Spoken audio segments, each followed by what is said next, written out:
আসসালামু আলাইকুম। আজকে আমরা তৈরি করব খুলনার বিখ্যাত নারকেলের দুধের খিচুড়ি। এই খিচুড়িটা খেতে অনেক স্বাদ এবং অনেক মজাদার। দেখুন আমরা কত সুন্দরভাবে, পারফেক্টভাবে এবং ঝরঝরা রান্না করেছি আমাদের এই খিচুড়িটা।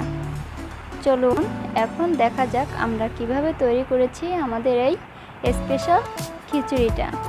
আপনারা অবশ্যই কিন্তু একদিন বাসার চেষ্টা করবেন। এখন আমি চুলায় একটা প্যান বসিয়ে দিয়েছি পরিমাণ মতো তেল। এখন দিয়ে দিব 250 গ্রাম ভিজানো বুটের ডাল। এটা আমাদের অঞ্চলে বুটের ডাল বলে, কার অঞ্চলে কোন নামে পরিচিত সেটা আমার জানা নেই। এখন আমি ডালটাকে খুব সুন্দরভাবে একটু নেড়ে চেড়ে ভেজে নিব। আর ডালটা ভাজতে ভাজতে সুন্দর একটা ডালের স্মেল আসবে।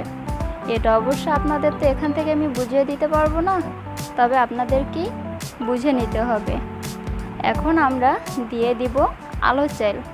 আর হ্যাঁ, আপনারা কিন্তু অবশ্যই আলো চাল দিবেন। আমি কিন্তু আলো চাল মোটা যেটা ওইটা নিয়েছি, আপনারাও এটা দেওয়ার চেষ্টা করবেন। এই খিচুড়ির সবথেকে বেশি প্রয়োজনীয় জিনিস হচ্ছে আপনার আলো চাল আর হলো নারকেলের দুধ। এখন দেখুন আমরা এতে দিয়ে দিব আমাদের সকল ধরনের উপকরণ। এতে দিয়েছি আমি পেঁয়াজ বাটা পরিমাণ মতো, দিয়েছি রসুন বাটা, দিয়েছি জিরা, দিয়েছি তেজপাতা, লবঙ্গ, গোলমরিচ ও এলাচ, দিয়ে দিচ্ছি মরিচের গুঁড়া, দিয়ে দিচ্ছি হলুদের গুঁড়া। এখন সবগুলো উপকরণ দিয়ে ভালোভাবে একটু নেড়েচেড়ে দিব। আর হ্যাঁ, আপনারা কিন্তু চালটা আগে একটু পোলার চাল যেভাবে আপনারা ভাজেন ঠিক ওইভাবে একটু ভেজে নেবেন, তারপরে কিন্তু মশলাগুলো অ্যাড করবেন। দেখুন আমি এখন দিয়ে দিচ্ছি পরিমাণ মতো লবণ। আপনারা আপনাদের যতটুকু প্রয়োজন হয় ততটুকু দিবেন, দিয়ে তারপরে নেড়েচেড়ে দিবেন। আমি কিন্তু অনবরতই নেড়েচেড়ে যাচ্ছি আমাদের খিচুড়ির উপকরণগুলো। দেখুন আমাদের কালারটাও কত সুন্দর এসেছে। আপনারাও কিন্তু একদিন বাসায় চেষ্টা করবেন। যদি কেউ চেষ্টা না করেন তাহলে কিন্তু মিস করবেন আমাদের এই রেসিপিটা। এখন দেখুন, এখন আমি দিয়ে দিব আমাদের সেই বিশেষ জিনিস নারকেলের দুধ, যেটা নিয়েই আজকের আমাদের মূলত এই রেসিপিটা। এখন আমি দিয়ে দিচ্ছি আরও পরিমাণ মতো পানি।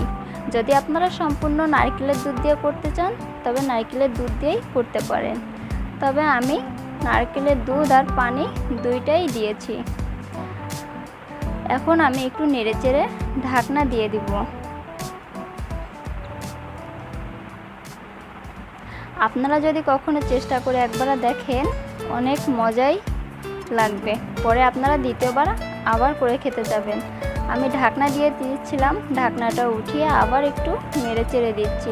দেখুন আমাদের খিচুড়ির পানি কিন্তু প্রায় টেনে এসেছে, তাই আমি নেড়েচেড়ে আবারও ঢাকনা দিয়ে দিলাম, আবার ঢাকনা উঠিয়েছি। দেখুন কিছুক্ষণ পরে এখন আবার নেড়েচেড়ে দিচ্ছি।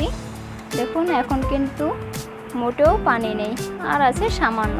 এখন আমাদের চুলার জালটাকে একদম লো করে রাখতে হবে যাতে তলা ধরে না যায়, আর ভাতটাও যেন খুব সুন্দরভাবে ফুটে আসে।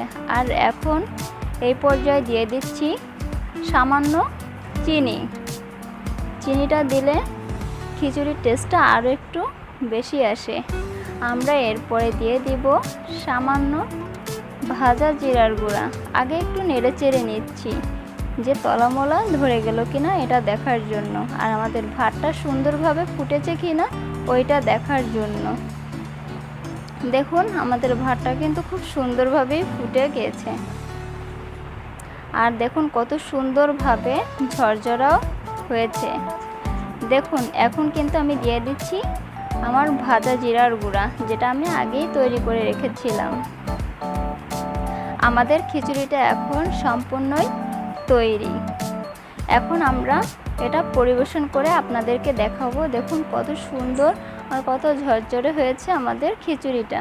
আপনারাও কিন্তু অবশ্যই একদিন চেষ্টা করবেন, আর আমাদের চ্যানেলটা সাবস্ক্রাইব করবেন, লাইক শেয়ার কমেন্ট করবেন। ধন্যবাদ। আসসালামু আলাইকুম।